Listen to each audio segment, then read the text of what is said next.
All right, I'm going to call this meeting to order. Miss Hamilton, will you lead us in the word, please?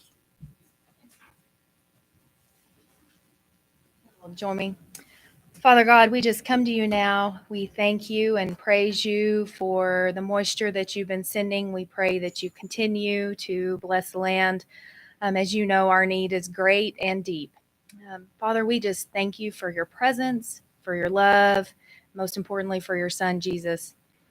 We just ask that you're with every commissioner, that you just guide and direct their thoughts.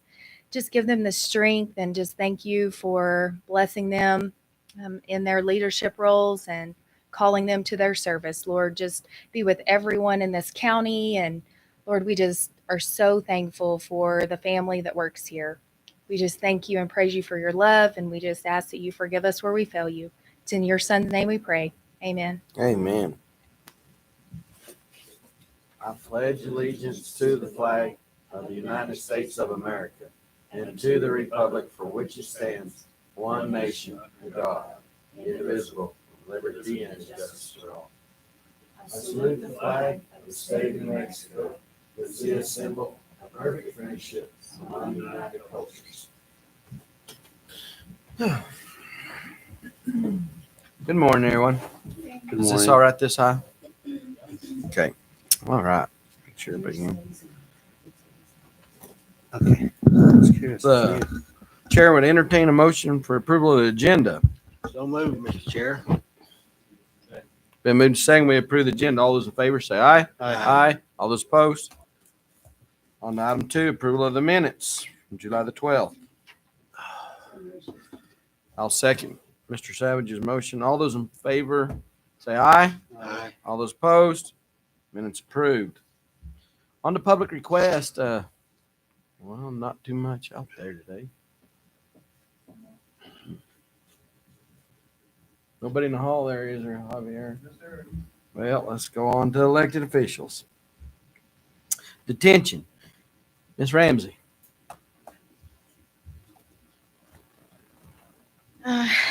Good morning, Chairman and Commissioners. So our facility count this morning is at 60. We have 14 females and 46 males. Our out-of-counties are just 1. Total bookings for June, 56. Total releases for June, 58. Total number transported for the remainder of this month, 0 right now. The total of number of restricted housing, 0. Billing for Guadalupe County was at $4,125.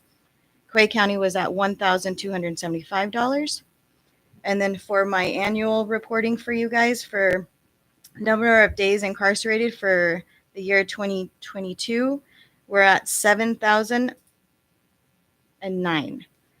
For the year 21, as a total, was 15,247. And those are just days spent incarcerated. Our average daily length of stay is at 26 for 22, and it was at 31 in 21. Felony charges for the average was at 44, and the average for 21 was at 51. Misdemeanor charges for 22 is at 11 so far, and for 21 it was at 15, and that's an average. For the DOC transports for the year of 21 to 22, we were at 57 transportations. RCSO transported 34 males and 2 females, and RCDC 17 males and 4 females. Facility updates, we have the outside mat area, the exercise equipment, and then the APIC camera systems. And that is all I have. Anybody have any questions, Ms. Ramsey? Thank you. On to manager, Ms. Hamilton. Good morning, Mr. Chair, Commissioners. So just a few things that we want to report on. First, if both yourself and the Vice Chair will note on your calendars, August 4th will be our audit entrance conference. We're just getting the information. Mr. Rivera will send out the email invite. We'll forward that we received from the auditors. It will be the 4th at 10 a.m. and it's going to be online. So you can do it remotely, or if y'all want to come up here, we can connect together. So whatever works good for y'all, that'll be our entrance. Not in person for the entrance. They'll be here to do site work in September, October, and then they will do the exit conference in November, and they'll be here for that. We usually tie those two together with their final site visits. So, yes, sir. So we have that. On the ICIP, Ms. Flores had 2 public input meetings.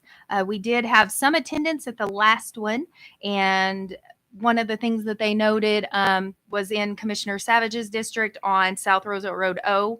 They really wanted to see the chip seal phase of that one and not just the caliche improvement and everything. And so Rick was working on that to have those notes included so that when y'all revise your 5-year road plans, you have those as well. And then other than that, there was no other public participation. I think Rick did receive a couple of email communications from residents, so he will have that in as well when we do our 5-year road planning and everything. We are renegotiating the emulsion contracts with the road. I know y'all will not be surprised that we're seeing increases in all those. Those contracts are set to renew in September, so those will likely be in your August meeting so that we can have our materials ready to go in September. But with all of the price increases that they're experiencing in the oil and the fuel and everything, the emulsion products will be increasing there. So we will be doing less miles for more money, as we've been talking about, just seeing everything increase. We also have the fairgrounds, and Gary, Rick, and Juan are knocking out the list. The pig barn, show arena, and poultry barn should be done with the patching, painting, and everything. It looks really great. I met with the fair board a couple times the last week, and we walked through the buildings, kind of went through their list and everything. They're very, very appreciative of the parking lot alone and the lighting, because that's going to really enhance a lot of those. And then we had contracted with an individual to do the new gate entrances and really dress those up. Y'all seen the prospects out, or the project and the updates out there. Looks so nice. It's just really cleaned it up and everything. So really excited. There's still a long list to do. We still have our cleanup day on the 17th.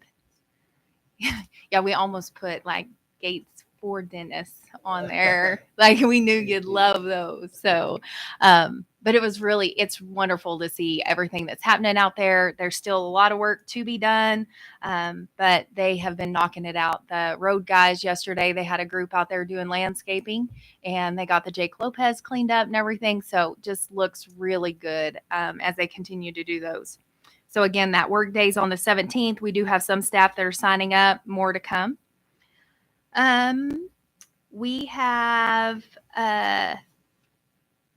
following Commissioner Savage's presentation with the city and the city's acceptance of the proposal, we went ahead and took down the communication services or communication specialist position.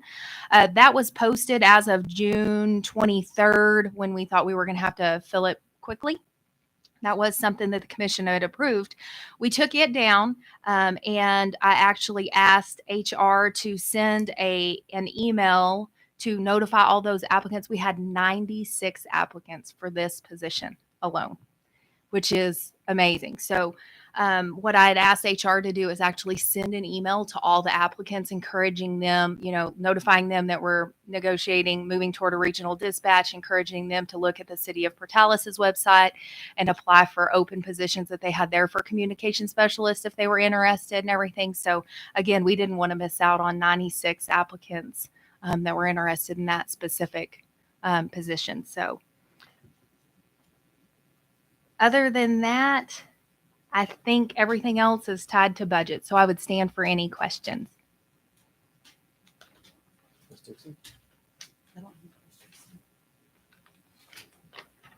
I think that was a good report. Thank you, Ms. Hamilton. Mm-hmm. We'll go on to commissioners. I know you have a lot to add, so. I haven't seen it be done here. Okay. I do have one thing. I have received a proclamation, a copy of the proclamation that the city has given to, provided to ENMU. And it's a proclamation more or less encouraging ENMU to step up their game in recruitment. And it's has a lot of whereas COVID-19 saw rapid substantial loss in the number of faculty and students. Whereas the students who attend ENMU in person residing in ENMU campus are significant. Anyway, we're talking about the number of students there. Whereas since early 2020, the loss of students physically on ENMU Portales campus has resulted in numerous local businesses and either reducing the number of hours and days that they are open for business. Anyway, has to do with the number of students on campus, the ENMU's recruitment policies, encouraging them to step up their game. Here is a letter sent by a man by the name of Terry Othick, who's a former ENMU regent. He's writing this to the Board of Regents. Which is my first concern. The first concern I have involves the delay in getting students back on campus for in-person learning. There's a paragraph describing that. My second concern is that recruitment at ENMU appears to be ineffective. So what I was hoping that maybe pass this around, maybe let the commissioners look at it, and maybe perhaps on the next meeting, we might want to send our own version like the city did, encouraging ENMU to take a more proactive approach on their recruitment.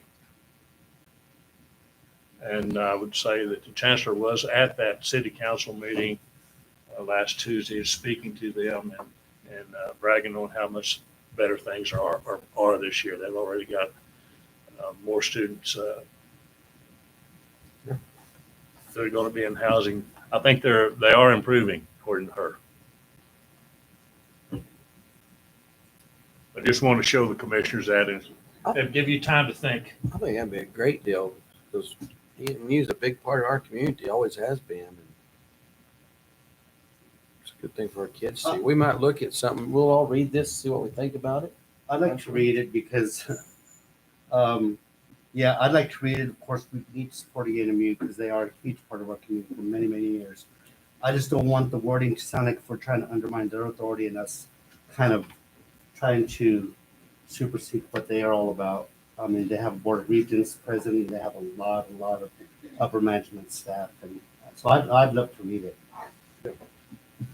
Well, And we do have Eastern scheduled to present in October. They have asked to come each year when they have a GO bond. They ask the commission to consider a resolution supporting that. Y'all have done that in several years past, and I know that the chancellor will be here during that meeting to present as well when it gets a little closer to the actual voting. We might get somebody to make us all a copy of this so we can take it and read. You know, I'll leave it. I'll scan it in and email it out to each of you. Mhm. Okay. Okay. Mr. Crowder, you have something you need? Ms. Dixon? Okay, so I went to the NACO conference in Denver. I want to say there was about 40 from New Mexico there.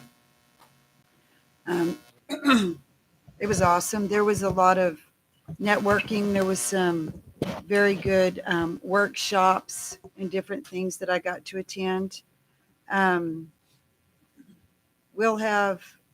going to write out a little synopsis of what happened, and I'll get that to you guys as soon as we get it all together, because there's so many different things you can't make it to every single one of them.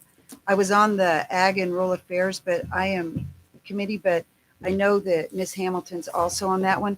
So I figured we don't need two of us on the same one. So I am transferring mine over. I'm trying right now to transfer it to the EELU, the Energy and Environment and Land Use.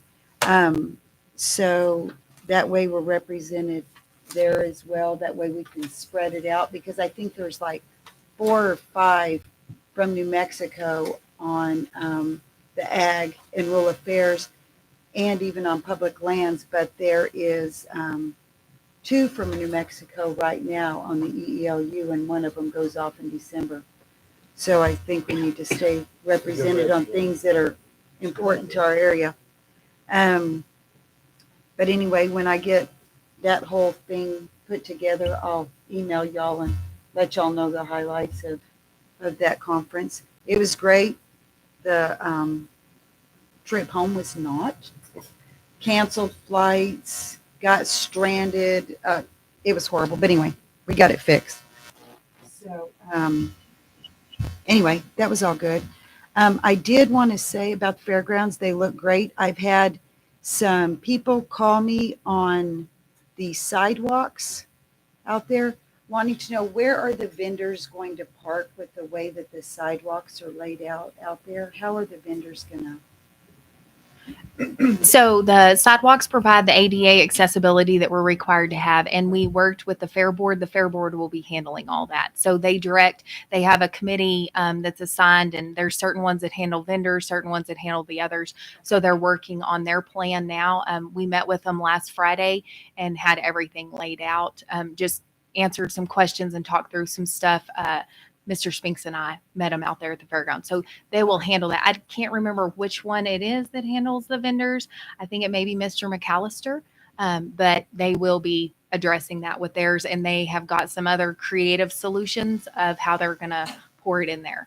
The other thing, bless you, the other thing that we did talk to them about is that the commission, in part of your budget, you have worked in there for a master plan. And one of those sessions we want to have with the Fair Board so that they can really share like some of their vision, their needs and everything. Because again, the fair is 1 week a year for the grounds. Otherwise, the other 51 weeks, we need to have some vision of some additional events and things that we can bring in there and do. And so they are very well aware of that as well. So we're working with them on it. But they do have the vendor layout that they're working on. So Mr. McAllister will be working with the vendors individually. They understand they have to keep the sidewalks clear.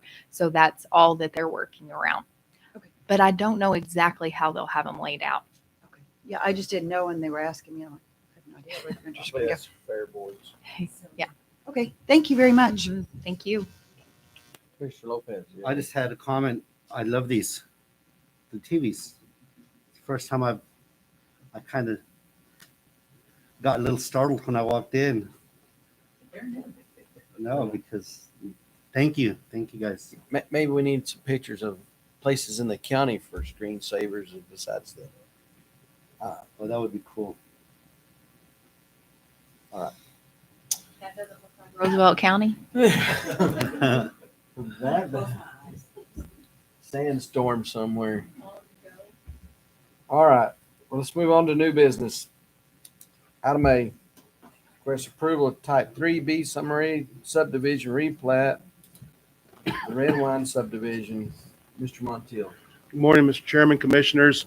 Movita Walker has applied for a summary replat of the south 30 feet of Lot 3 and all of Lot 4 of Block 7 in the Redwood subdivision. This replat is located in Section 27, Township 1 South, Range 34 East of the Red Wine subdivision, more described as 159 feet north of the intersection of Red Wine Quincy and New Mexico Highway 267. The proposed summary replat contains the south 30 feet of Lot 3 and all of Lot 4. The proposed summary replat will combine and adjust the lot lines. The maximal size of that combination lot line adjustments will be 0.32 acres in size. It falls under Article 6 under our summary review process. There was no adverse opinions from utilities or landowners. It also has gone before the city, has been approved by the city, has met all the rules and regulations in our subdivision ordinance. I asked for approval also in this subdivision, this property. She wanted me to let you guys know that it's going to be donated to the Habit for Humanity organization. So I stand for any questions. Just run till I got a quick question for you. I know in the past out of Red Wine, we had some road issues with property lines and sidewalks. Yes, sir. There's none of that on any of these No, lots. sir. Of, Everything's, the only do thing you, that's, you remember them? Yeah. They had- the only thing that's Fence. being adjusted is that south, the south line of that 30 feet of that south line is being adjusted and being combined. The north and south lines of that, lot lines of that subdivision are staying where they're supposed to be staying. That's the only question I had because I remember we had problems with Yes, sir. laying And any kind of, new roads out there Yeah. that the And property so lines the, are the, old. yeah, the right of way is still the same distance. Now, they haven't built anything, but as they build on it, we'll make sure that they're inside their property lines. Chair, I move we approve. Second. I have a motion and a second to approve the summary subdivision replat. All those in favor say aye. Aye. All those opposed? Ayes have it. Thank you. Mr. Montiel. Item B, approval of disposal of HVAC units replacements to the detention center. Miss Hamilton. Yes, Mr. Chair, Commissioners. So we've been discussing this in the budget process and such, but we were waiting on the contract for the reauthorization. We have $36,662.04 that has been reauthorized to include HVAC renovations, and we have several units in the back that need to be updated. So it'll be a combination. We're going to use as much of this fund as we can, zero it out, and then the additional American Recovery funds that we have pay for the ventilation improvements. So we'll make sure and have all of those systems upgraded. So this contract that's before y'all is just the rollover from the kitchen and laundry upgrade that we've been working on for a couple of years. So just ask for y'all's approval so we can get this expended and zeroed out. I have a motion and a second to approve the disposal. All those in favor say aye. Aye. Aye. All those opposed. On to item C. Discussion of connection public service negotiations with the city of Portales. Mr. Savage and Miss Hamilton. Mr. Savage? You'll turn on your mic. Thank you. So, I don't have a whole lot to say about this that y'all probably don't already know. You know, we did meet last Tuesday. And the city had given us a reply to our proposal. And basically, their reasons for not accepting boil down to about three areas. Number one, duplication of services.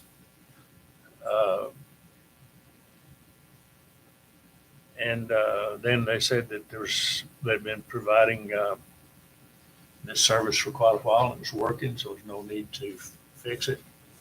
And the other thing they said was we didn't have time to do it. There was no time to do it. So I went before the city council and tried to explain why time shouldn't be a factor.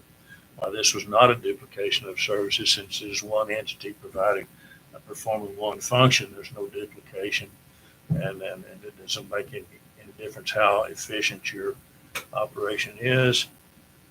There's always room for improvement. In our mind, that improvement comes in the form of freeing your police chief up from having to manage the detentions, the dispatch center. Frees him up from that responsibility so he can focus on other responsibilities.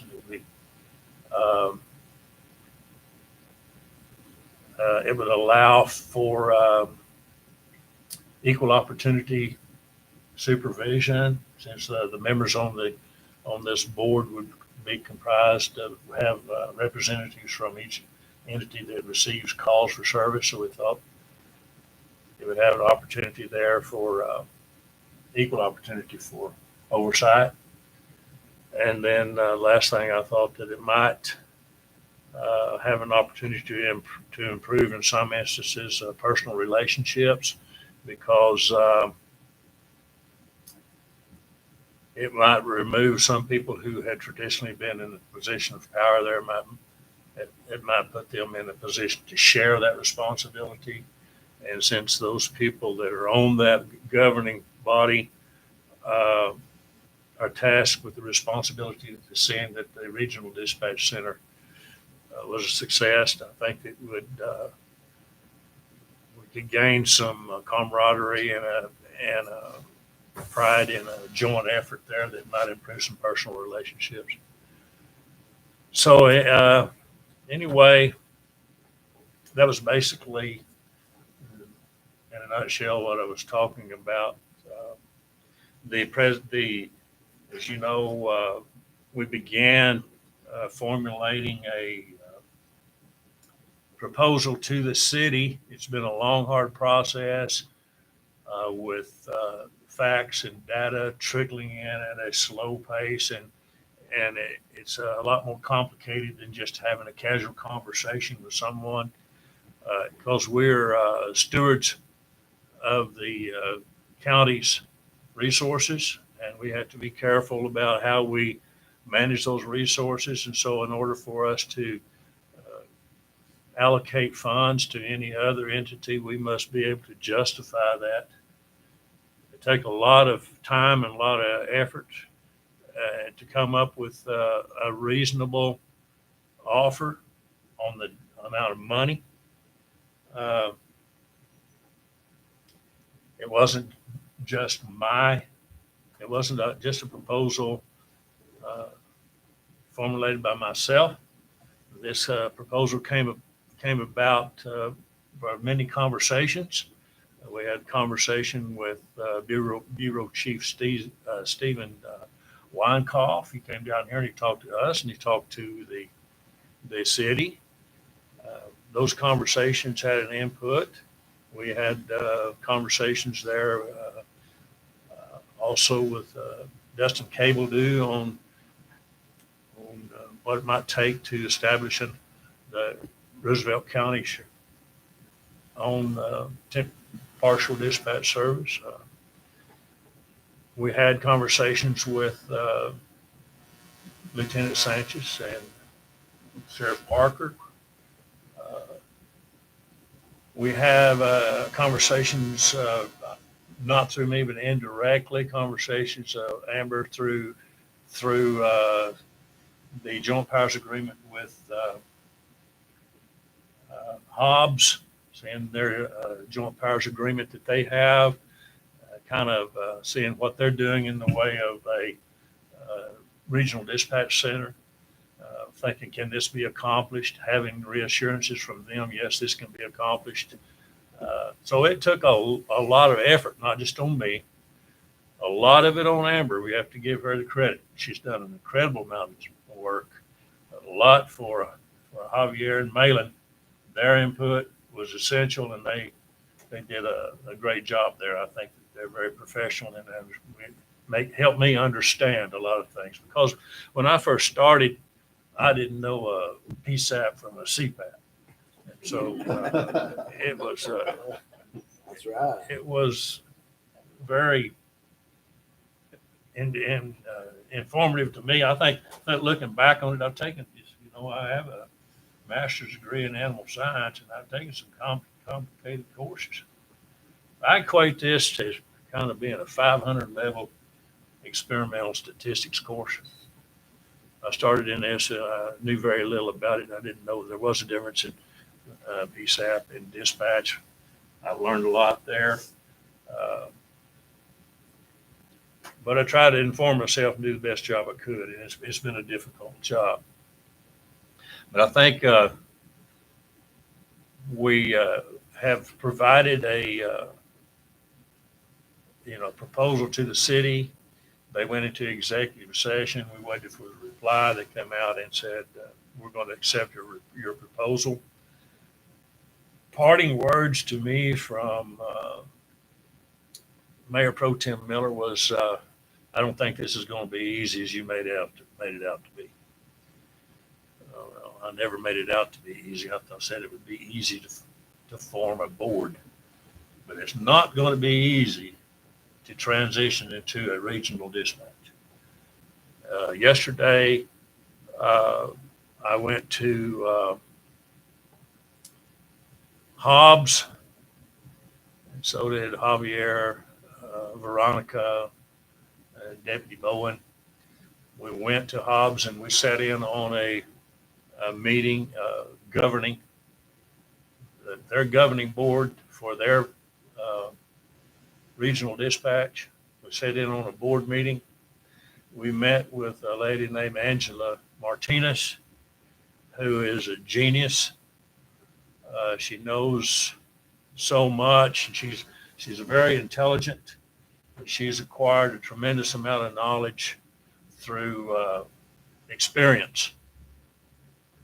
And after with the board meeting, we went to visit their dispatch center. It's phenomenal. I would recommend that anyone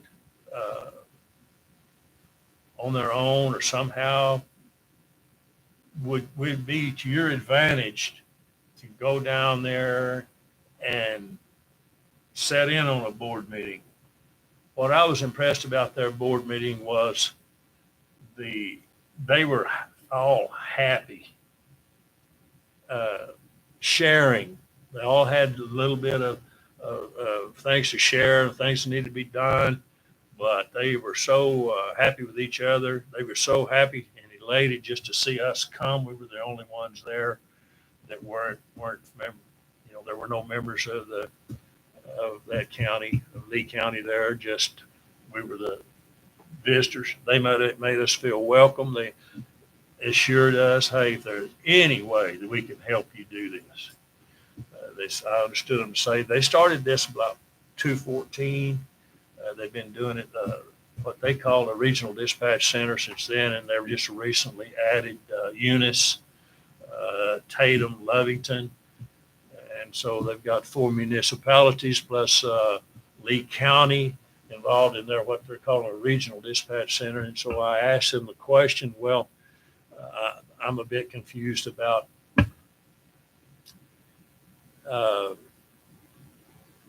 what we're call a regional. Is this a regional dispatch or is it a community dispatch? They said it doesn't make any difference.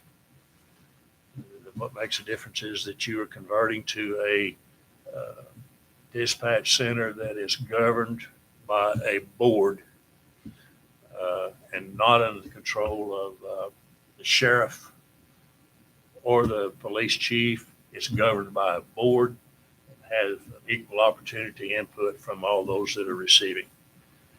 So they said, just because you feel like maybe it's not incorporating a lot of people like other counties, yes, in our mind, what you're establishing is indeed a regional dispatch center.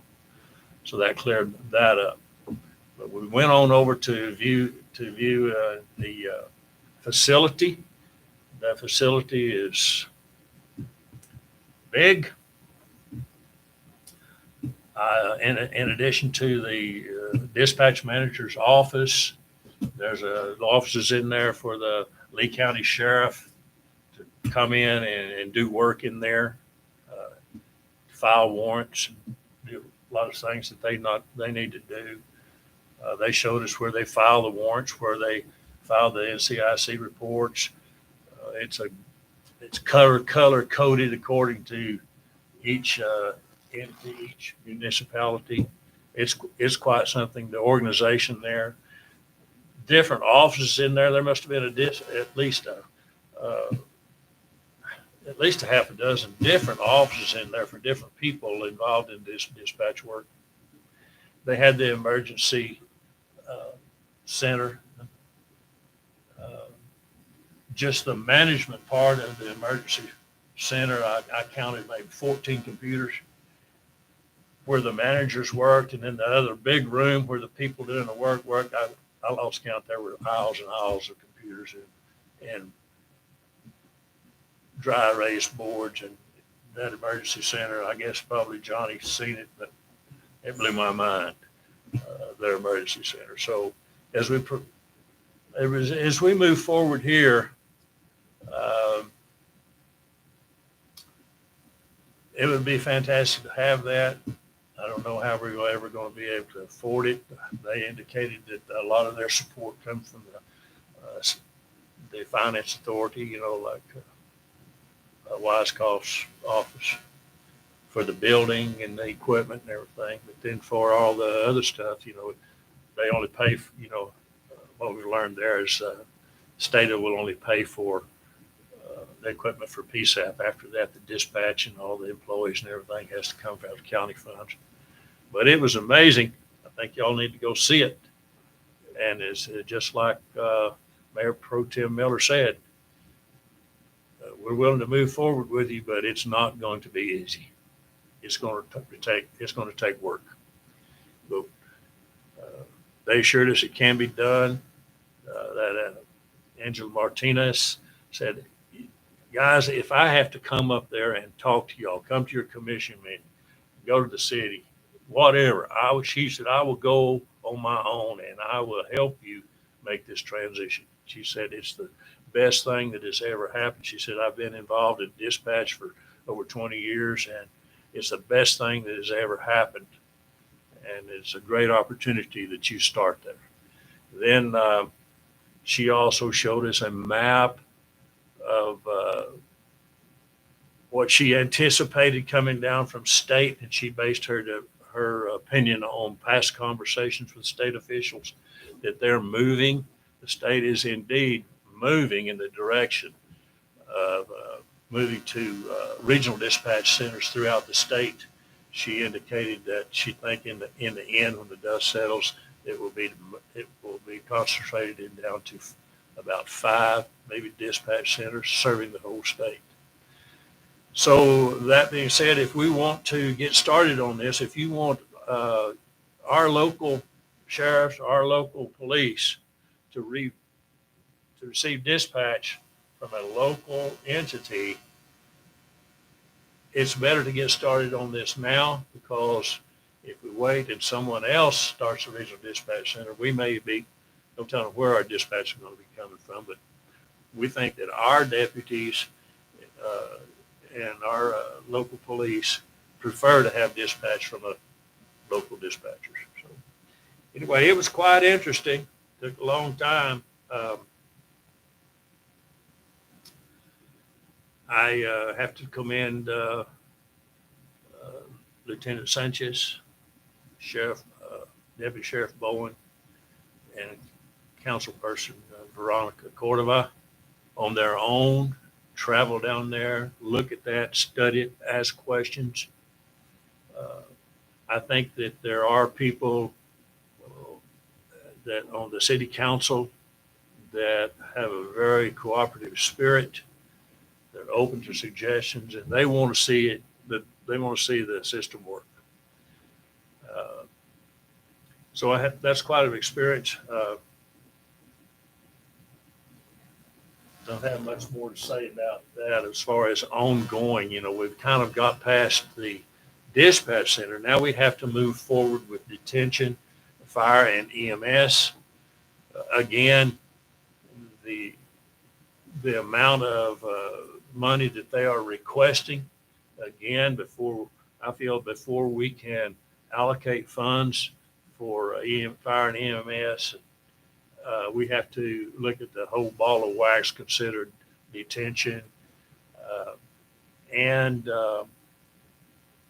dispatch and detention and fire EMS, and see what we're providing, what they're providing, and what constitutes money and what constitutes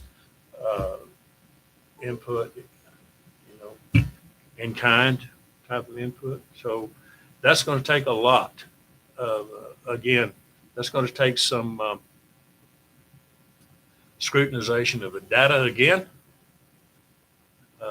The last bit of data that we got was, I think, of calls for service from Portales Fire Department was like 1,100 pages. To try to sort that out and see how much of this is actually our share, how much is volunteer fire department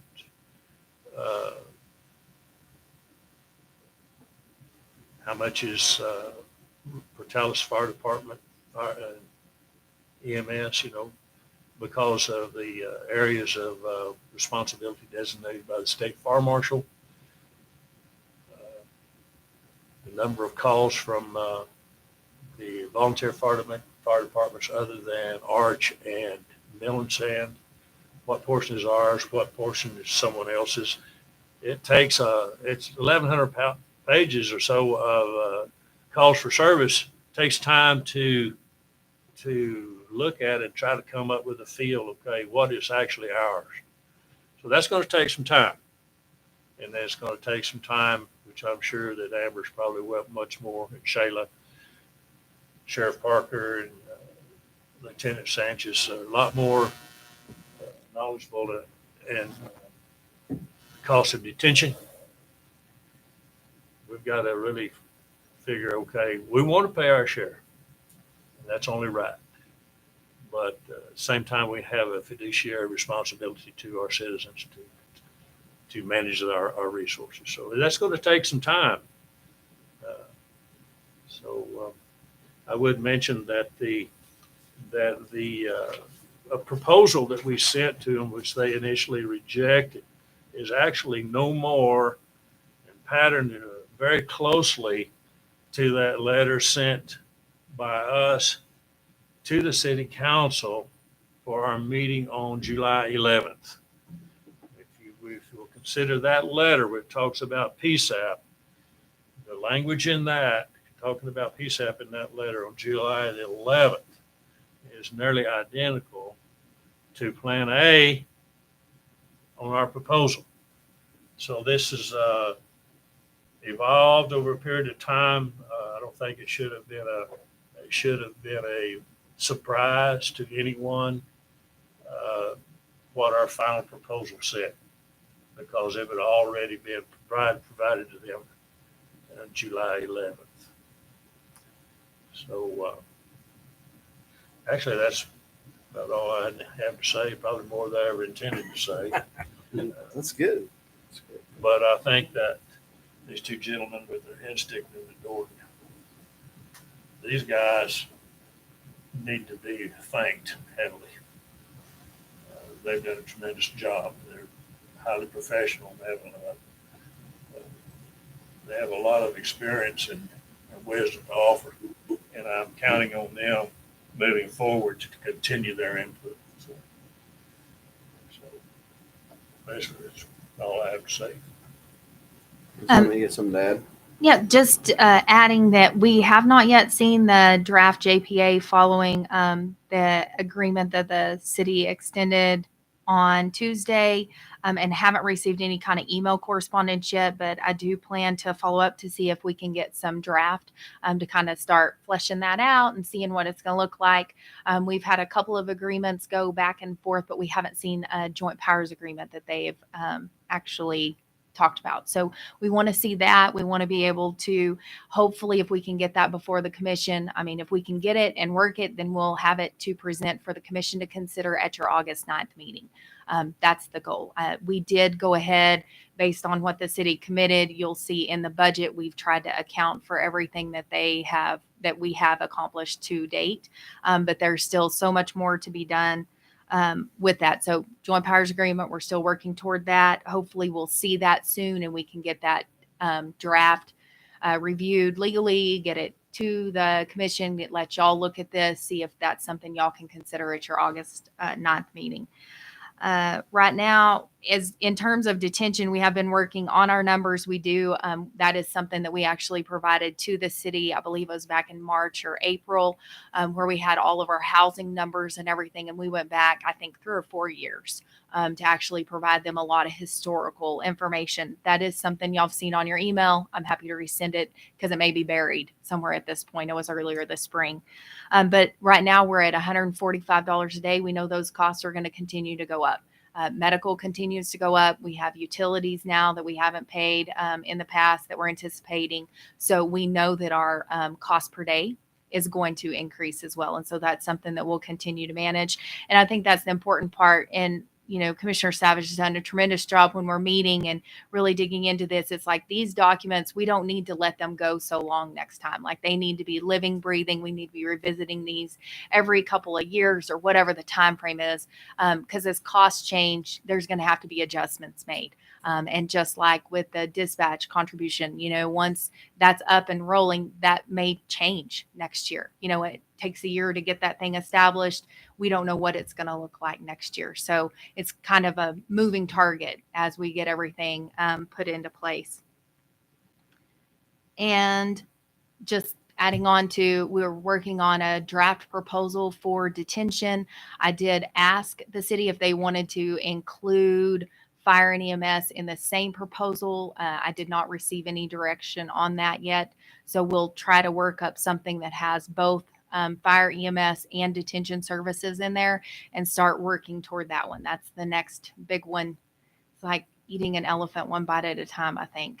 So that's what we're working on. But other than that, that's all the notes that I had as far as updates too. Commissioner Savage provided the wealth of information, so thank you for that.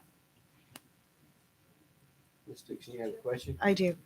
Well, I have a comment. As far as when we were talking about regional dispatch and the difference, I appreciate what you found, but what I was talking about is, and I talked to Commissioner Lopez about it as well before, that I thought when we were at the meeting with DFA, when they all came down and talked about it, when he was talking about regional dispatch and he kept mentioning Lee County and all of those, that's where I got that regional dispatch. I understand that they can both be called a regional dispatch, but I think that when we talk about it, we need to be clear whether we're talking about like our community-wide, because to me, even though we're saying putting this regional dispatch in place, really the only thing that I can see that we're changing is a board.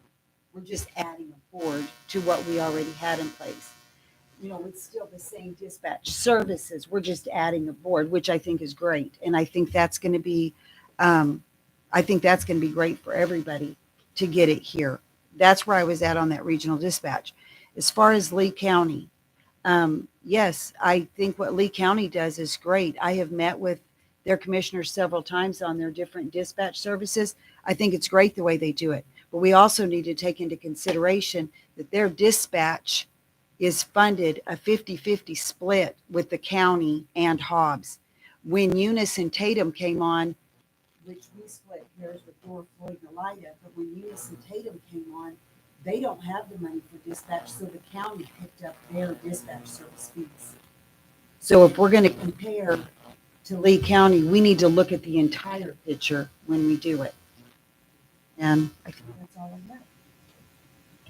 Thank you, Commissioner Dixon. And that is something that I did request with Lieutenant Sanchez, because the JPA that they provided didn't have any of the financial breakdown. And so we did request to see if we could kind of see how all of that works.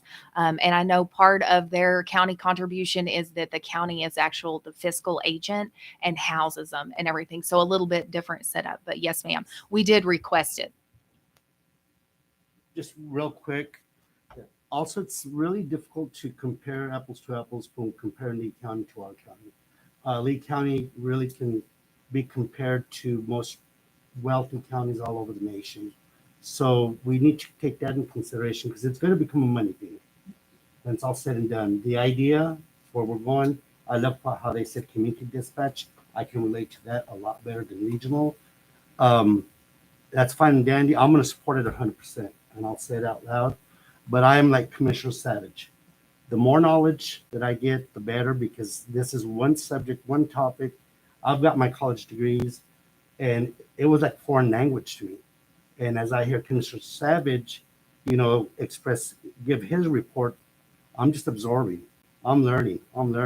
I plan on getting with the sheriff and the lieutenant or anyone else that has a wealth of knowledge so that I can learn about this, because it is the wave of the future. And the system's going to come. And I want to support it 100%, but let's do it right. Like Commissioner Savage said, we've got to be good stewards over the community, the taxpayers, and I'm ready to go with it. So thank you, Commissioner, Savage, for that report. One thing, one quick comment.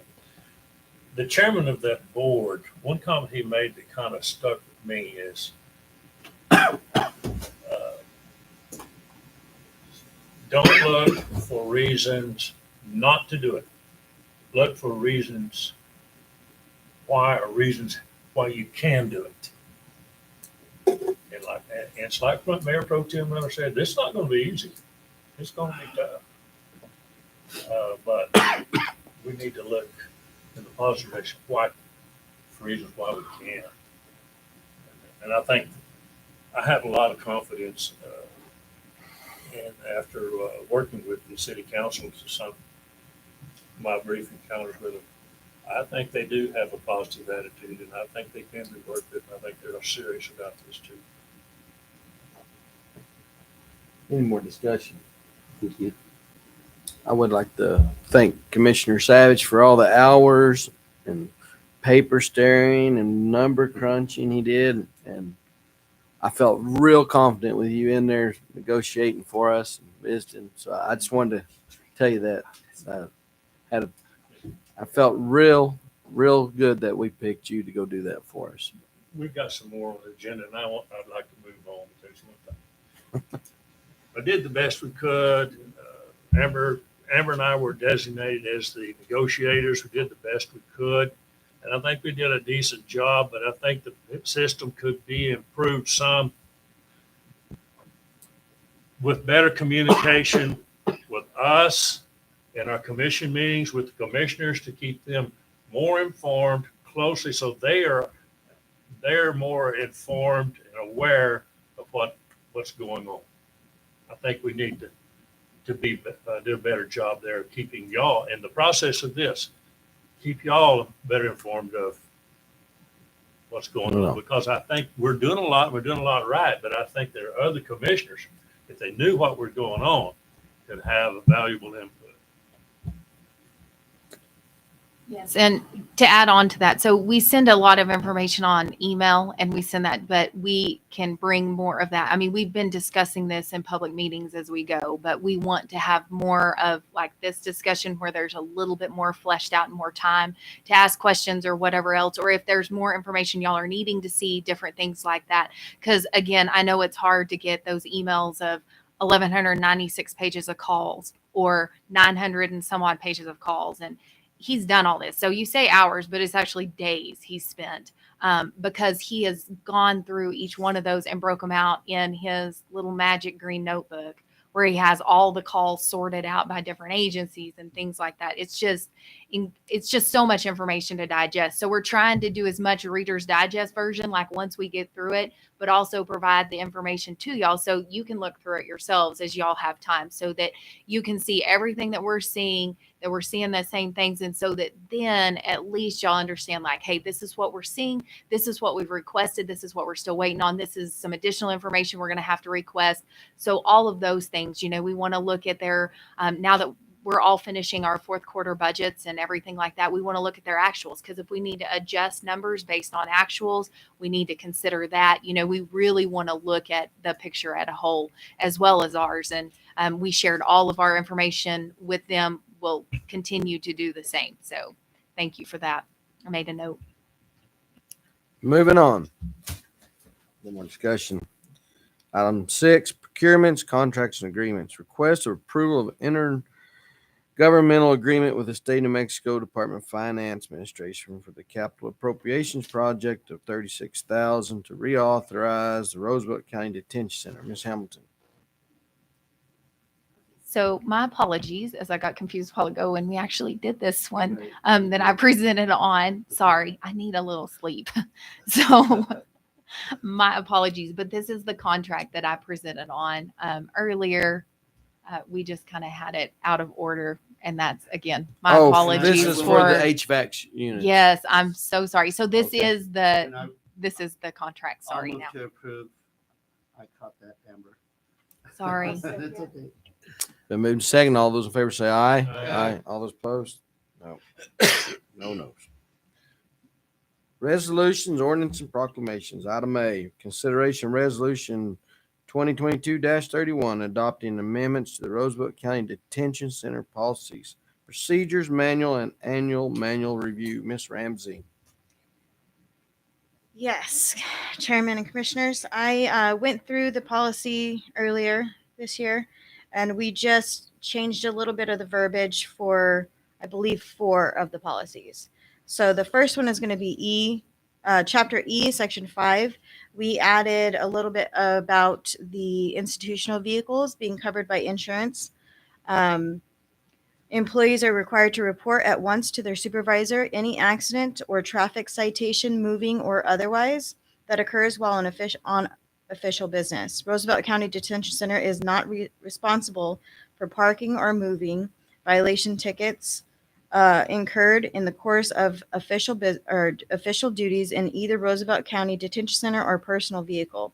Any employee involved in an accident with a personal vehicle while on official business is eligible for indemnification by the state for any damages or subject to determinations regarding the lawfulness of his or her conduct. And then if you go to the second page, I also added a procedure for emergencies while driving for transport. And it reads as, the health and welfare of public staff and detainees is our primary concern. Detainees are under our care, making collisions or no matter how minor, while detainees are on board the transport vehicle emergencies. Without a physical examination, a transport officer cannot tell if a detainee is injured or to what extent. In case of a collision during a transport, the following protocol, or they are to follow this protocol.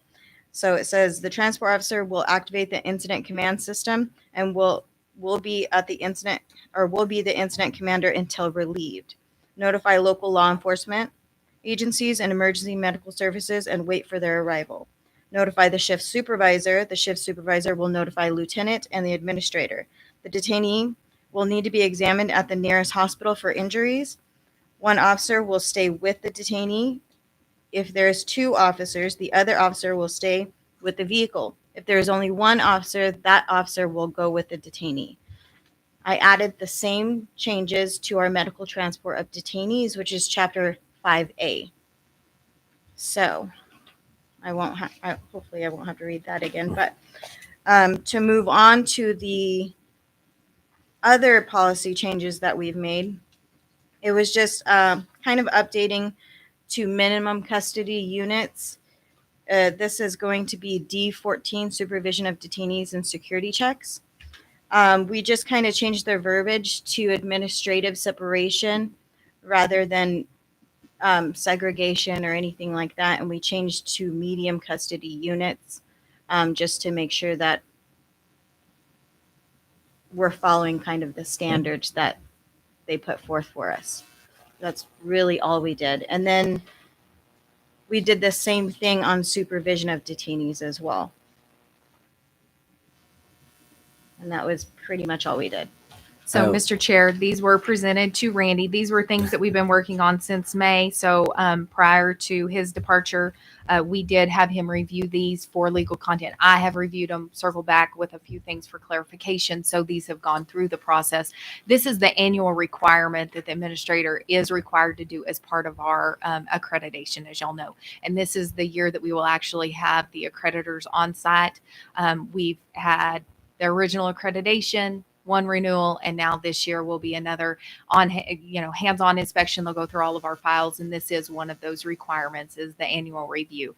And you've already reviewed all of the policies and procedures. Originally, we just present to y'all the ones that have been amended and changed, and everything like that. So if you have any questions or want to see something differently, you can certainly let me know. But these are the only 4 changes that needed to be made at this point this year. Last year, you'll recall, we added the policy for the tablet system that Mr. Porter worked in. So, Mr. Chairman, Mr. Lopez. I'll move to approve 7A, resolution 22-31. It's been moved and seconded that we accept resolution 22-31, adopting the amendments to the Roosevelt County Detention Center Policies and Procedures Manuals. Do you have something? Oh. Vote. There'll be a roll call vote being a resolution. Mr. Greider, how do you vote? Yes. Yes. One thing before I say yes, Ms. Ramsey, thank you so much for that smooth transition that you, upper management did when Porter left. 5 yes Yes, and votes. our accreditation, things are looking smooth, and I just want to thank you publicly Thank you, for sir. your hard work. Thank you. Yes. 5 yes votes. Resolution passes. On to item B, consideration resolution 2022-32, continuing the declaration of an exceptional drought and fire danger in Roosevelt County. I believe we all know it hasn't been raining, and the chair would entertain a motion. I'll make that motion that we approve. Been moved and seconded that we acknowledge that there's been a drought. Resolution 2022-31, continuing the exceptional drought and fire danger emergency. Mr. Lopez, how do you vote? Yes. Yes. Yes. Yes. 5 yes votes. On to resolution 22-33, fourth quarter, part 2, final budget adjustments. Miss Hamilton, we moved pretty fast there on the fire Sorry, I deal was for you. checking really fast on your votes. Yes. So included in your packet, and I am presenting for Miss Rivera as she is diligently working to get payroll out the door, which is important. So, pardon me for not being to her standard, but I will hold it together as best I can. So the fourth quarter budget adjustment, the largest thing that she said that we really wanted to share was the difference in transfers. So what we're seeing is that we're waiting on reimbursements from the state in terms of, so this won't be in your binder. This is just in your packet. Because it's just the budget adjustment. Sorry. So we're waiting on reimbursements like for our MAP program, for our DWI program. And then we know that we have, we're going to be beginning $790,000 worth of road work plus another $100,000 for equipment. So all of those things have to be expended prior to us being reimbursed. So we wanted to reallocate some of our cash into those accounts to be able to offset that. So again, for our DWI program, for our MAP program, and for our roads, make sure that we had the cash necessary. So you'll see the transfer in there of 1.435 million, and that's where those monies go, Cover is to cover programs. until we get reimbursed for those. And then other than that, it's a much smaller line item. So one of the requirements is emergency medical services and state fire protection have to be the exact budget figures, and making sure that's something that we've had a budget finding or an audit finding before in years past. And so you'll see several very small line items adjusted for those. And that is the main ones that she shared notes on. So I'd stand for any other questions, but we would just ask for your approval. These are the fourth quarter budget adjustments, part 2, and they are reflected in the fourth quarter. They will be reflected in the fourth quarter report. We just have to have your approval, and it'll all be uploaded, all 3 of these. Chair asks if there's any questions. Seeing no questions, I'd entertain a motion. Second. Been moved and seconded that we approve the resolution 22-33, second part, final adjustment. Dennis, how do you vote? Yes. Yes. Yes. Yes. 5 yes votes. On to item D, resolution 2022-34, fiscal year fourth quarter final report. Yes. So, Mr. Chair, Commissioners, this too was included in your packets the last time around, because we have to ensure that the ending cash balances and everything that's here on the quarter 4 matches your beginning cash balances and investments in your beginning of next fiscal year budget. So lots of fun getting all of that straight. We're just going to hit the highlights. So you will see our revenues were on and above a little projected, and our expenditures were lower than projected. But what we are seeing is that a substantial amount of supply chain delays on our expenditures, and then you'll see a lot of those rolled over. So specific to the fairgrounds, fleet for the road department, Sheriff's. the fire truck that we're still waiting on now in year 3. So those kind of things you'll see have shifted and everything. But your general fund, you have an adjusted balance at the end of 11,664,000.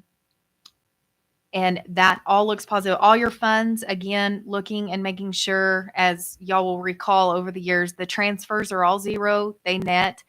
Your total general fund transfers are 2,946,651. You have everything balanced out at the end, and the thing to look at is your adjusted the adjusted balance for all total funds is $18,893,043.81. So I would stand for any questions you had. The summary and the detail sheets included. This just includes everything to close out fiscal year 22. Mr. Chairman, I move to adopt. I'll second that motion. It's been moved and seconded to accept resolution 2022-34, the fiscal year fourth quarter final report. Mr. Greider, how do you vote? Yes, sir. Yes. Yes. Yes. 5 yes votes. Thank you. Moving on to, we have resolutions there. We have resolutions A again. Yep. Well, we'll need to go into a public hearing. Chair to entertain a motion. So moved. All those in favor of going into public hearing, say aye. Aye. All those opposed. We're now in public hearing. Ms. Hamilton, do you have anything to discuss in public hearing? If you want me to make the proposal, I mean, I would, Yeah, let's you go can, ahead and do in that. public hearing, if you just want to ask if there's anybody that wants to speak for or against, and then we can come out and then I can make the Make the presentation. I move and come out. Second. They moved and saying we come out of public hearing saying nobody had anything to discuss. All those in favor say aye. Aye. All those opposed. We are now out of public hearing. Item A, consideration resolution 22-35 for the 22-23 fiscal year budget adoption. Ms. Hamilton. Yes. So I have put together, we'll see how this works. Thank you, Jason. Oh, look at that. I can read that. Wow. Okay, so exciting. Okay, so Chase is awesome. Love IT. That's so if you don't, you'll break it. Drop it Don't off tear of it Mandy's down. head. That was It money. That was money. Falling, yeah. Mandy, catch it if it I can falls. see fine. Okay, so here is for fiscal year, and this is all in your budget. And I was explaining, so there is a little color tab on the front of your binder that delineates the markings that are going to show the new pages. So we leave all the old pages. You'll see if it's been replaced by something new, there's a fancy black marker mark through it. So you see the old stuff and then the new stuff is tabbed. So like Commissioner Lee, yours looks to be blue. So everything that's blue is going to be your new sheets and everything. And then you have your old ones to refer to as well. While we're looking at this, Yours will be orange. yeah, it is. We'll see my. Lauren did great with the Sharpie. I had no idea. It's a big one. So all your old stuff is in there and your new so that you can compare. I'm going to hit the highlights of everything that changed between the preliminary and the final budget so that y'all understand what we're looking at. Total FY23 projected revenues is $19,435,123. Your projected 23 expenditures are $19,832,825. Your projected fiscal year transfers are $1.987 million. And so your total adjusted FY ending balance is right at $18,013,197. So very comparative to what the performance was, if you'll recall, the final year of the fiscal year of 22. So very comparable with what we're looking at.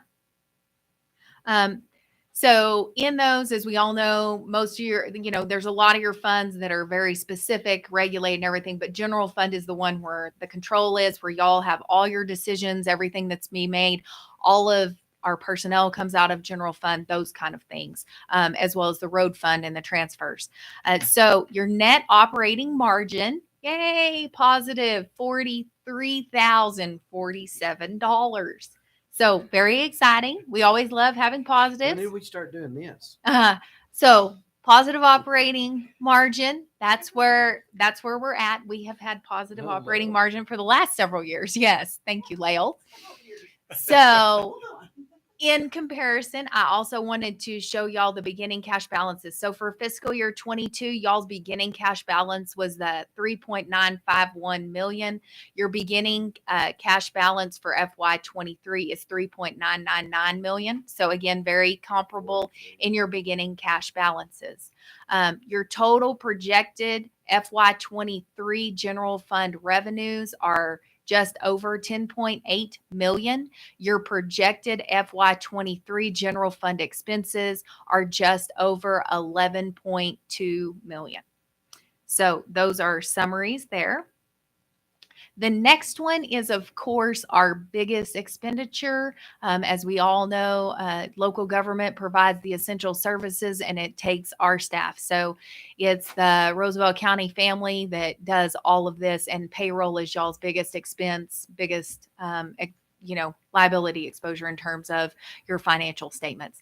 So we're looking at a total of 93 FTEs. And again, we did reduce out the new position that was initially approved for that special, the communication specialist. That's not included. So we have 93 positions. The total salary is just over 4.28 million.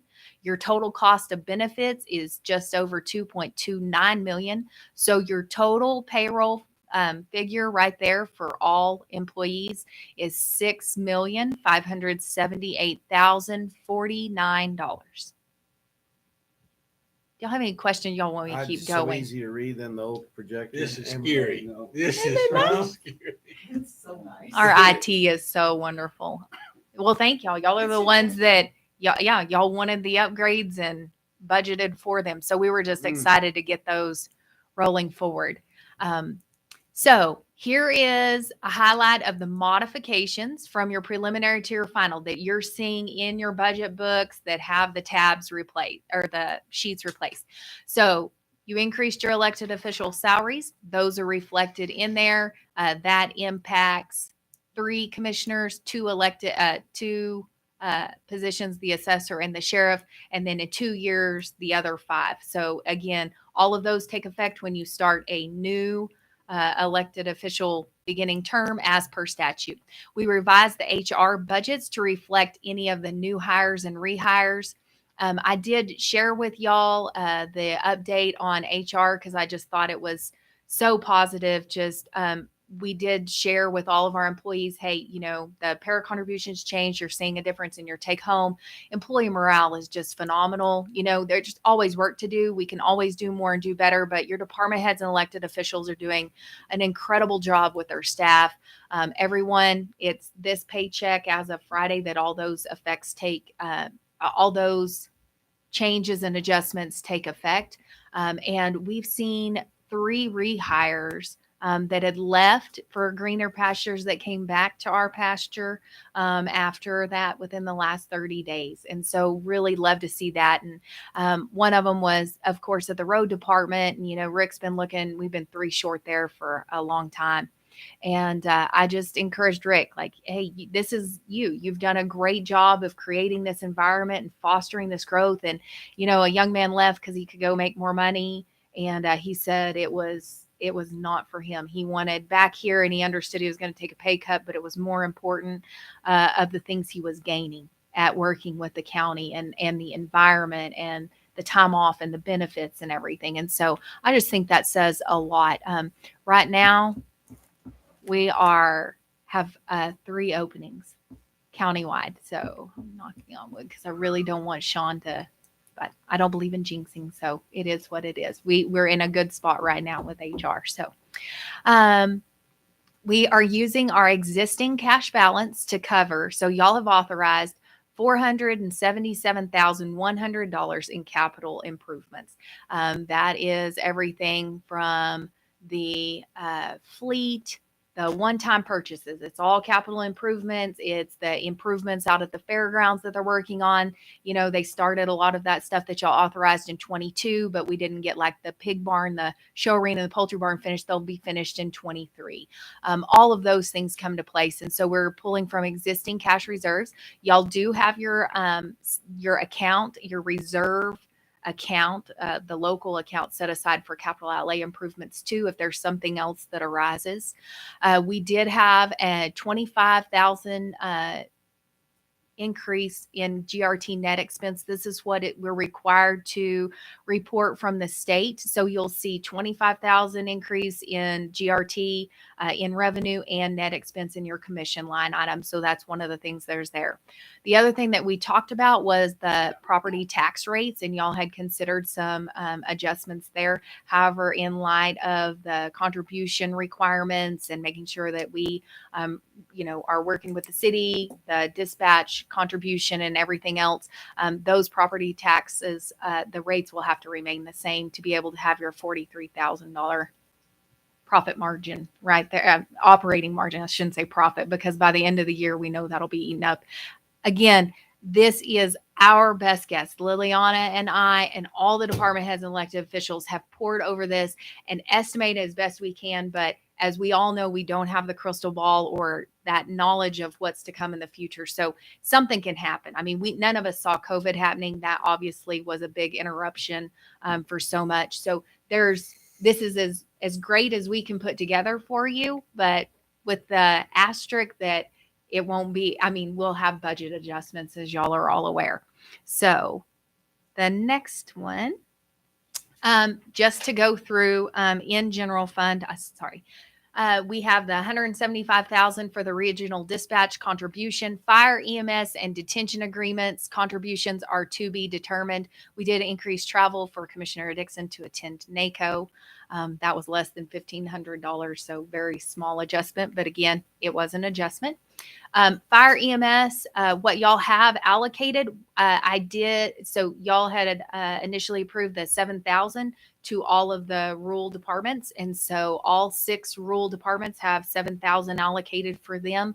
And then we left the historic $30,500 that has been given to the city of Portales for fire and EMS. That is in y'all's budget. So that's in addition to the $43,000 y'all have in your operating project. We know that there's going to be some contribution there. We just don't know what it's going to be. So I wanted to at least have the historic in there, because we still plan to continue until we can flesh out the latest agreement or the next contribution and everything. In terms of managers, the only modification to the manager budget was the revision of the intern personnel budget. So we had everything kind of carried over, and we extended a significant portion of those in FY22. So you'll see that in the FY22 sheet, and then FY23 only had what was remaining. In maintenance and fairgrounds, again, we rolled several of the 22 projects to 23. We have $13,055 remaining in capital outlay for the bottom home renovation that'll be able to be utilized internally. We know once the commission decides what needs to be happening, we're going to need floors and painting for sure. And so some of those things, are what we can use that funding for. And then Clean and Beautiful. I don't know if y'all have had a chance to drive through the fairgrounds or around and see. Corey Gramzo has done a phenomenal job of the landscaping around the windmills. It looks so great. He has worked so hard to get that in place. So I would encourage y'all, when you have time, just to drive through. We're going to work on some signage, and I talked to the insurance company. There is a way that we can put up signage with pictures in English and Spanish and be able to open that up and allow people to walk through, like during the events that are out there, like during the fair and such, at the Fair Board wishes. And so, again, we're working on some signage and everything. And I had several conversations with the insurance company this week. So Yay, it looks great. As far as the sheriff's office, we just added a small utilities budget because we know with the facility that was being utilized as the Pound in the Back, we will look to repurpose that and everything. And so there is a small utilities budget there because we will be picking those things up. In terms of the detention center, y'all had asked about moving the building enhancements to the American Recovery Funds. And so for the back, the insulation and restucco or refinish and everything to insulate that back addition, we did reallocate those to the American Recovery Fund. We did see an increase in utilities as we pick up the water and solid waste of about 20,000 is projected. And that's the best estimate that we can gather based on information that we've received of what an annual allocation might look like. The capital outlay reauthorization, again, we talked about, so all those are in there. In terms of the road department, we increased telephone utilities to account for the new GPS software monitoring that Yucca has worked to put in place. That's something that y'all had voted for over a year ago. It's just taken a lot of time to get that equipment in and then get it installed. And so that is something that you will see rolled out in fiscal year 23. So Commissioner Savage, this is one thing, I think this will be new for you on the board, but the commission voted to put GPS trackers on all of our blades. So we've used handwritten forms for years, tracking where our blades go, what roads they do when they do it. This is going to automate all of those. Mr. Lovato will work with Mr. Montiel in terms of tracking and mapping, but then we'll be able to see what blade was where on what day and hopefully automate the system a little bit. And it also protects the county and our resources. So those are all in place. Can I ask you a question? On the detention center, I remember at one point, and y'all might remember, because I don't know if we need a budget for this. Didn't we have, wasn't there like, the detention center wanted to use one office for like their break room, and then the sheriff's department was wanting a room too. Did we ever decide on that to put the money in to do anything, or what did we ever decide on that? So nothing's truly been formally decided at a commission level. I know that, or my understanding is Lieutenant Sanchez, whose head is poking in the door. Yeah, you're here. So you can speak to this probably better. So Lieutenant Sanchez and Administrator Ramsey had talked, but until we knew what was going to happen with dispatch, we didn't do anything with that room because we didn't know if we were actually going to have to put people back in there and do a minor renovation. We had talked about, hey, we may need to knock out a wall in between two little offices and put them in there, or is that something that we need to do? So we haven't done anything in the budget with that space at this point. No, ma'am. So yes, the plan is to do something, and they are working. So the building maintenance and repair budget that's in the detention center now covers like the paint, the carpet. They're working on that one smaller office on the side to move Darla out of her closet into an office. And so that one's getting accomplished. But the other big break room area that was a request and the other 2 rooms, they have, three, because the little bitty kitchenette thing. Yes. And Darla's office will open up. So that gives them another possible interrogation room again. And then the bathroom that was shut off just for detention opened back up to where all the facility can access that from the hallway. So though they haven't made any building modifications, but they have been talking about ways to maybe have that as a joint break room area and repurpose. That was my understanding. Do you have anything you want to add to that? That's about it. We just still want those, if we can't have those 3 rooms, maybe turn those, the 2 front ones where they had all their IT stuff into one office, and then the interrogation room in the back. And then they have that big break room like she's talking about, and just kind of use that as one area. Okay. I was just curious because I see it come up and I'm thinking, I wonder if we ever put that in there because I didn't remember whatever We happened. didn't. It was on discussion. Yeah, 'cause we started getting quotes for dispatch consoles and stuff, just not knowing what's going to happen to see what we were going to have to do. So if something didn't work out, we were going to use the 2 offices, combine it, and put dispatch in there. There was really no other place to put dispatch. Well, thank you. Sorry, I didn't mean to hold you up. I was just curious. No, it's great. That's a great question.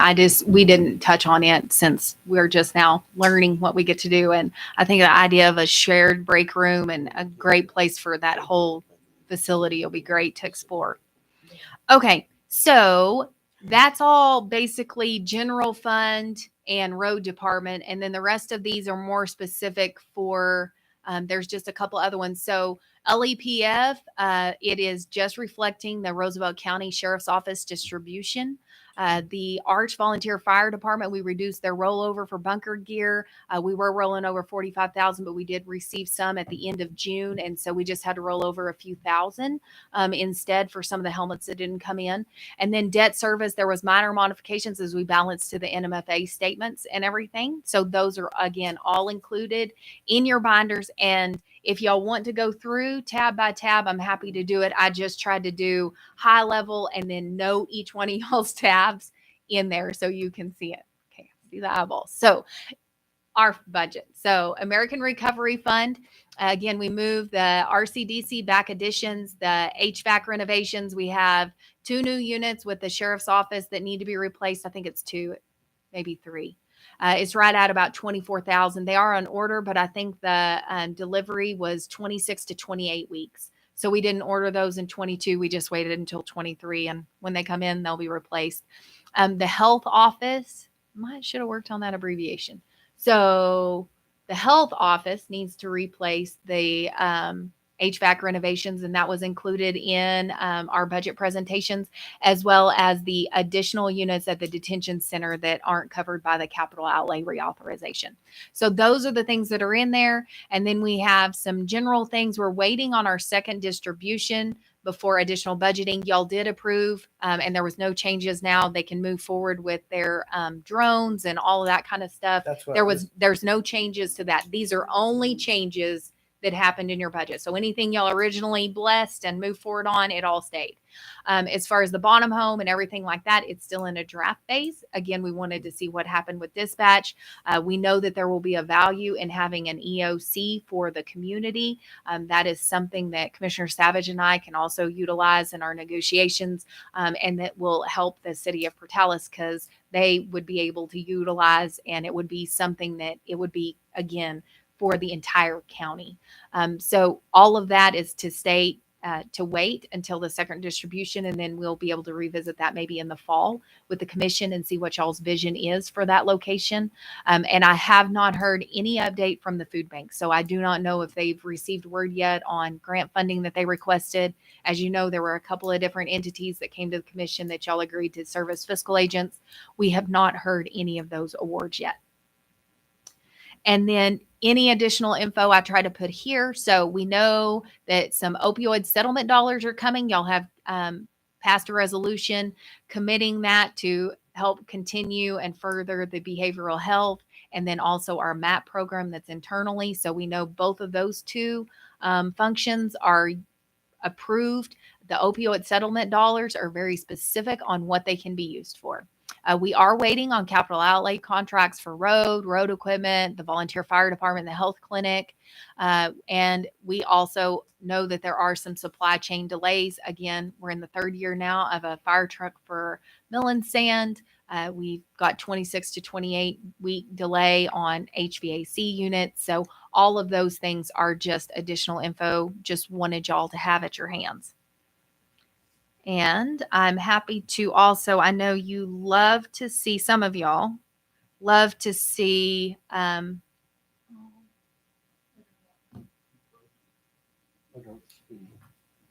so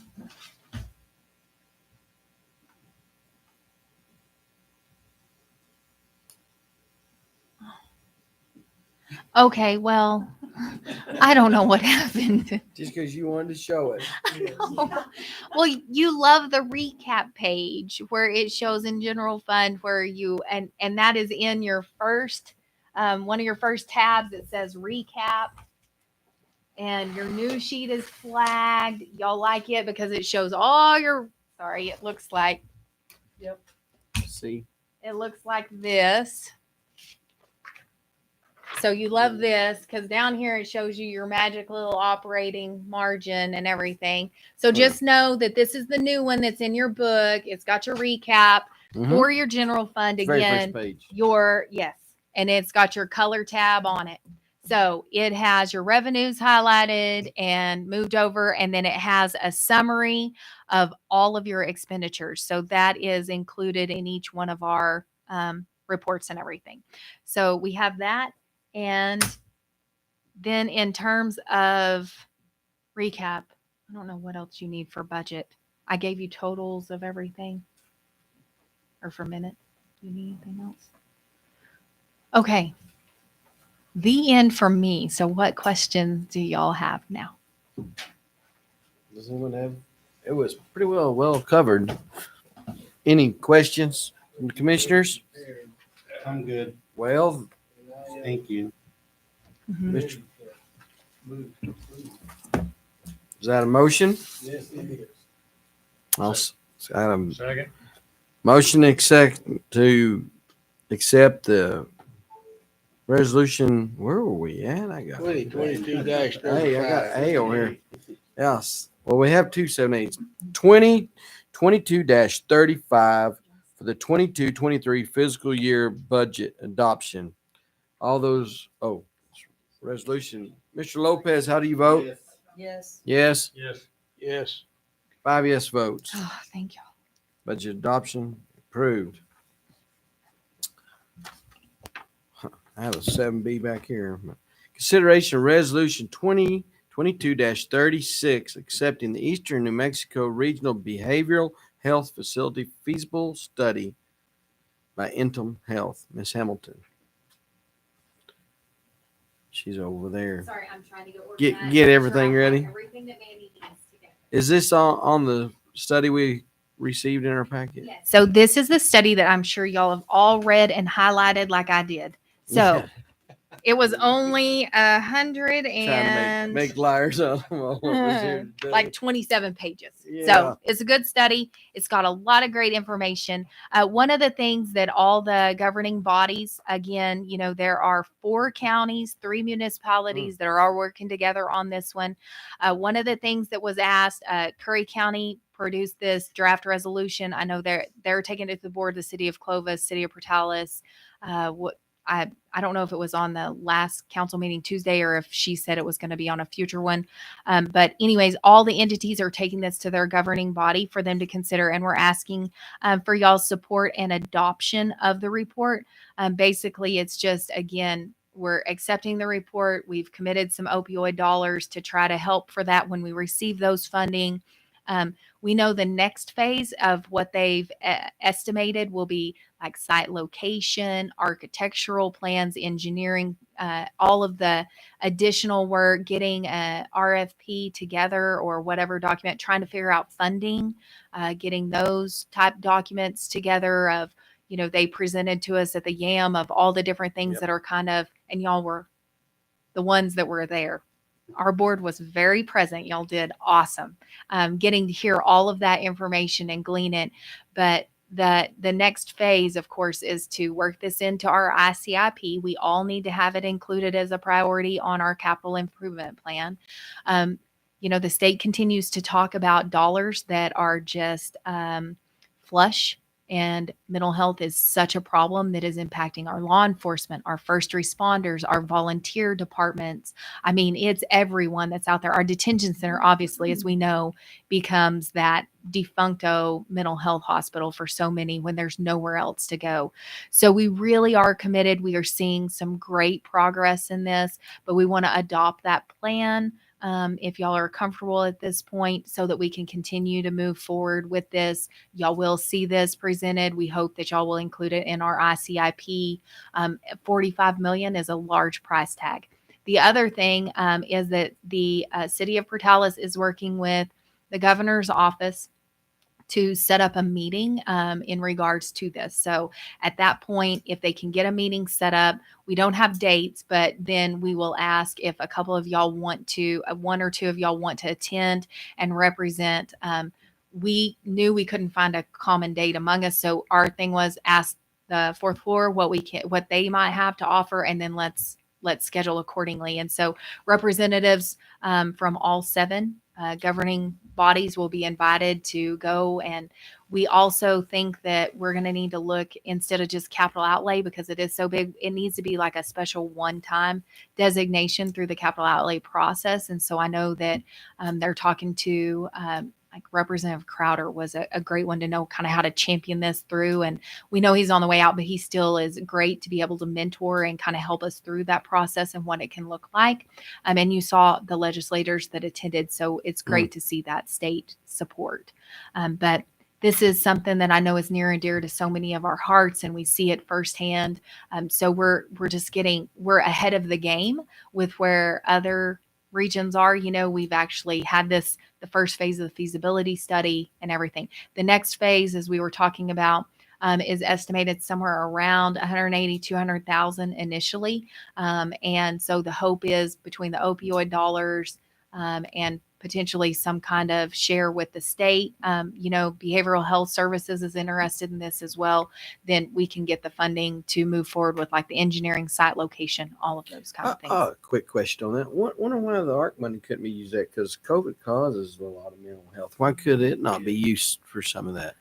Some of it could, but as you know, we have a lot of our dollars already allocated somewhere else. Mhm. And I don't know how the other entities are looking at. That's been a discussion, is opioid Okay. dollars, American Recovery Fund dollars, all of those kind of things. But the federal government also has a lot of other programs that are specific for this. And so our federal delegation, we're keeping them in the loop so that they're aware. That's where some of our those hospitals things. could come in besides just local governments with some of their money, because I know they deal with it as well. Every day. And they're all like, once this is adopted, this is shared, this plan. I mean, it's publicly available. It'll be on our website and everything, but it'll also be shared with all of our local stakeholders. The ones that attended the share meetings, all of our hospitals, our first responders, obviously the local governments see it. So the goal of this, again, is to keep this conversation moving forward. It's a good deal. Mr. Lopez. I'll move to approve agenda item 7B. Everything speaks for itself. Amber did mention that it affects a lot of different entities, but we got to also mention it affects a lot of families on a day-to-day basis. The good thing about this word is this says Eastern New Mexico. That's all of us over here, one big community. I got a motion and a second to accept the resolution 22-36, accepting the Eastern New Mexico Behavioral Health Feasibility Study. Mr. Grider, how do you vote? Yes. Yes. Yes. 5 yes votes. Thank you. On to the media communication. Let me check and see if I have anything email. I think they're watching online.